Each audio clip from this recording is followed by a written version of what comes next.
Akwụkwọ nke ndị ikpe isi nke mbụ. O ruo mgbe ọnwụ Joshua gasịrị na ụmụ Izrel jụrụ Jehova ase sị, onye ga-ebu ụzọ rigoro anyị imegide ndị Kenan ibuso ha agha? Jehova wee sị, Juda ga-arịgo. Lee, enyewo m ala nke a n'aka ya. Juda wee sị Simiọn bụ nwanne ya, soro m rigoo n'ala ife nza m, ka anyị wee buso ndị Kenan agha. Mụ onwe m ga-esorokwa gị jee n'ala ife nza gị. Simiọn wee soro ya jee. Juda wee rigo. Jehova wee nye ndị Kenan na ndị Perizait n'aka ha.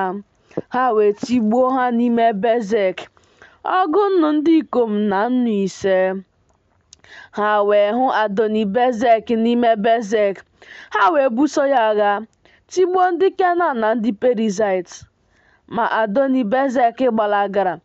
Ha wee chụọ ya n'azụ, jide ya, bupụ isi aka ya abụọ na isi ụkwụ ya abụọ. Adoni-Bezek wee sị, ọgụ eze 310 ndị e bipụrụ isi aka ha na isi ụkwụ ha na-achịkọta ihe n'okpuru tebụl nke m. Dịka m meworo, otu a ka Chineke kwụghachiworo m.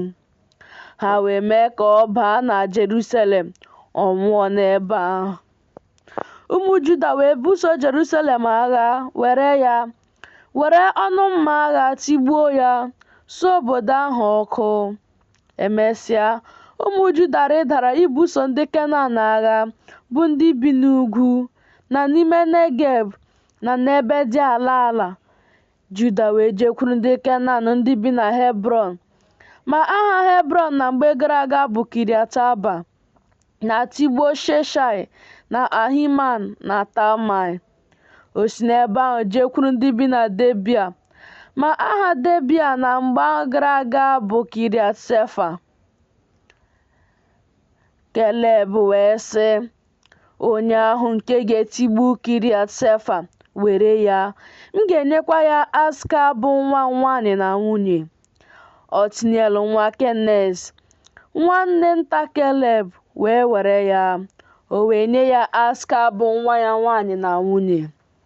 O ruo mgbe Aska bịara, ọ kpaliri di ya ịrịọ ubi n'aka nna ya. Aska wee si n'ịnyịnya ibu ya rịda. Keleb wee sị ya, gịnị ka ị na-achọ? Ọ sị ya, nye m ngọzi, n'ihi na ọ bụ ala Negeb a ka ị nyeworo m. Gị nyekwa m isi mmiri ụfọdụ. Keleb wee nye ya isi mmiri dị n'elu na isi mmiri dị n'okpuru. Ụmụ onye Kenait bụ nna nwunye Mosis wee si n'obodo nkwụ soro ụmụ Juda rigo n'ọzara Juda, nke dị na ndịda nke Arad. Ha wee jee biri n'etiti ndị ahụ. Juda wee jee, ya na Simiọn bụ nwanne ya, tigbuo ndị Kenan ndị bi na Zefat, wee wezuga ya ka ebibie ya. E wee kpọọ aha obodo ahụ Homa. Juda wee rekwa Geza n'oke ala ya, na Ashkelọn n'oke ala ya, na Ekrọn na oke ala ya. Jehova nọnyekwara Juda, o wee nweta ugwu, ma ọ pụghị ịnapụ ndị bi na ndagwurugwu ala ha, n'ihi na ha nwere ụgbọala igwe. Ha wee nye Keleb Hebrọn dịka Mosis kwuru. O wee napụ Manase 3 ala ha n'ebe ahụ. Ma ụmụ Benjamin anapụghị ndị Jebus ndị bi na Jerusalem ala ha. Ndị Jebus wee biri n'etiti ụmụ Benjamin n'ime Jerusalem ruo taa. Ma ụlọ Josef, ha onwe ha rigokwara Betel. Jehova wee nọnyere ha. Ụlọ Josef wee ziga iledo Betel, ma aha obodo ahụ na mgbe gara aga bụ Luz. Ndị na-eche nche wee hụ otu nwoke ka ọ na-esi n'obodo ahụ pụta. Ha wee sị ya, biko gosi anyị mbata obodo a, anyị ga-emekwara gị ebere. O wee gosi ha mbata obodo ahụ.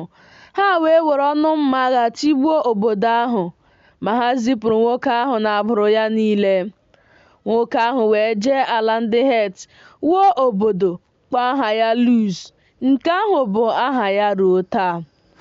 Manase anapụghị ndị bi na Bet-Shan na ụmụ obodo ya, na ndị bi na Tianak na ụmụ obodo ya, na ndị bi na Doa na ụmụ obodo ya, na ndị bi na Ibleam na ụmụ obodo ya, na ndị bi na Megido na ụmụ obodo ya ala ha.